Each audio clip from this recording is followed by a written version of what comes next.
Salutations, industrialists. I'm Mark, a producer working on Gilded Destiny.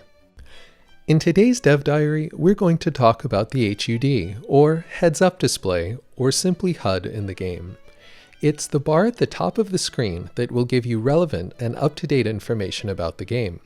We will discuss the general design approach and what each main element represents. As one of the most visible parts of the UI, it is important that the HUD both looks good and is easy to interact with. Without further ado, let's dive in.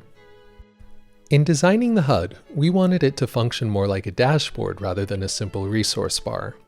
Its primary purpose is to give you context about what is happening in your country, informing you on decisions that you, as a player, can make or will need to make.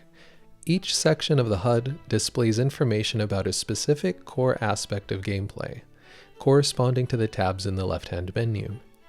Each section will update in real time in order to offer some continuity about what has been happening in the game.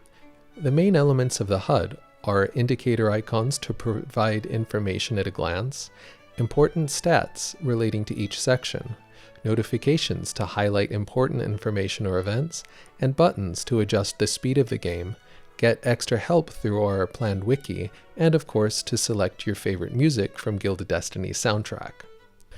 One thing to point out to you as well is that we are proud to say that the new HUD has just been implemented into the game, so bear with us on any tooltip text and features of the HUD that are still very much a work in progress. In the budget section of the HUD, we get information that is relevant for making financial decisions about our country.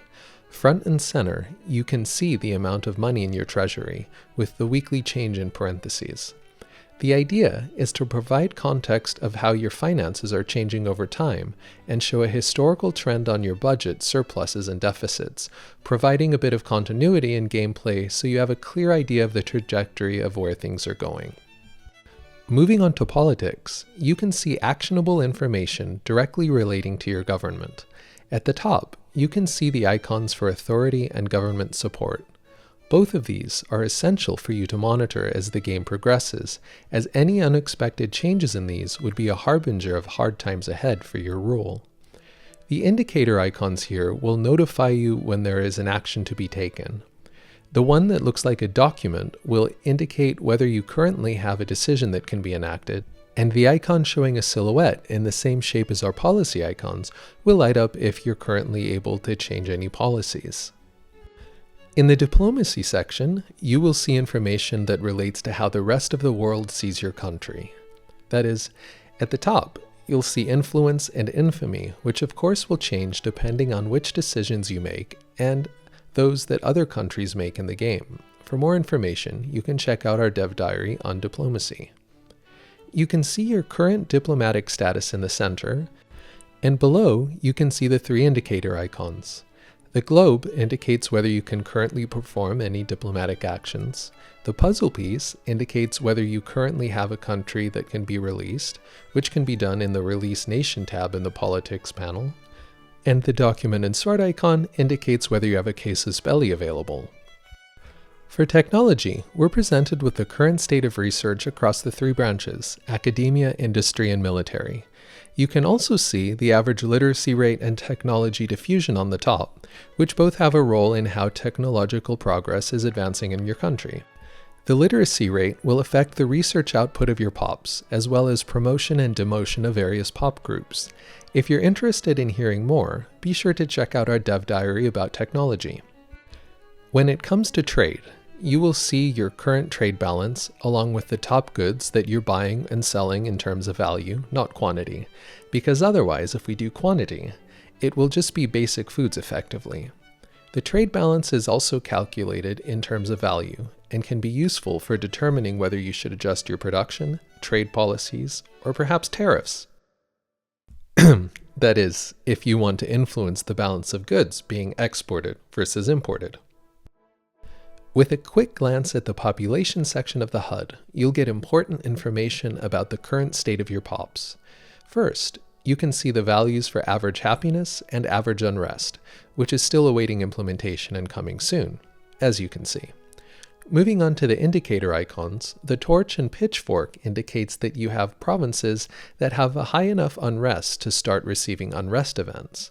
The bowl and spoon indicates that there are unwashed dishes in your sink. Oh, wait. Or rather, that there are pops who currently are not receiving their essential needs.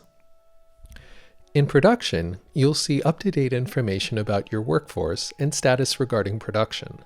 On the top, you'll see the current unemployment rate and average province connectivity. Unemployment rate obviously ties directly into your production capacity, whereas average province connectivity indicates how efficiently your goods can travel across your nation. If a factory is losing money, the factory indicator icon will light up, and if you're subsidizing one or more buildings, the coin will light up. Military shows your current numbers for war exhaustion and the percentage of soldiers and officers currently employed in the military. Below that, you can see the number of regiments and the number of fleets currently serving in your country's army and navy. This pop-out shows a list of global wars. You can open or close this pop-out by clicking on the I button. The crossed swords button opens the list of ongoing wars, which will open a more detailed view. As you can see, the edges of the pop-out have a burnt outline, and when your country is at war, you'll see glowing embers there too.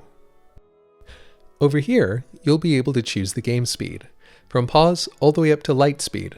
Well, speed 5 that is. Of course, there are keyboard shortcuts for that too. Here you can open our music player, which we are planning to redesign. In case you're wondering about why we chose a treble clef, we simply thought it meshed well with the overall UI, and it's probably the most recognizable to the general population as well. Also, there's the fact that a certain producer of Gilded Destiny is most comfortable with reading treble clef, but here's a shout out to all bass clef and tenor clef musicians. Here you will be able to open the planned Gilded Destiny wiki, and here you will be able to return to the main menu, where you can save the game, close the game, or exit to desktop, or close the dev diary.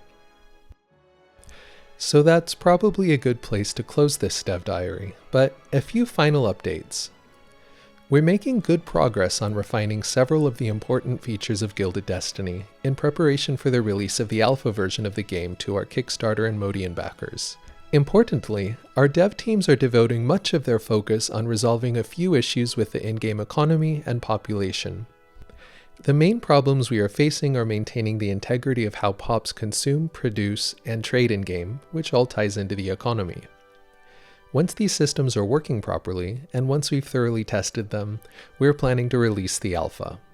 For more information on our development schedule, check out our 11th alpha roadmap linked in the description. Finally, all of us at Aquila Interactive want to thank our community of backers for their continued patience.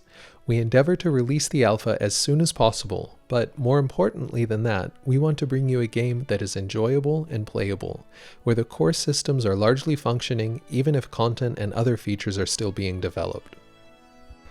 We hope you've enjoyed this dev diary, and as always, if you have any questions or comments, let us know below.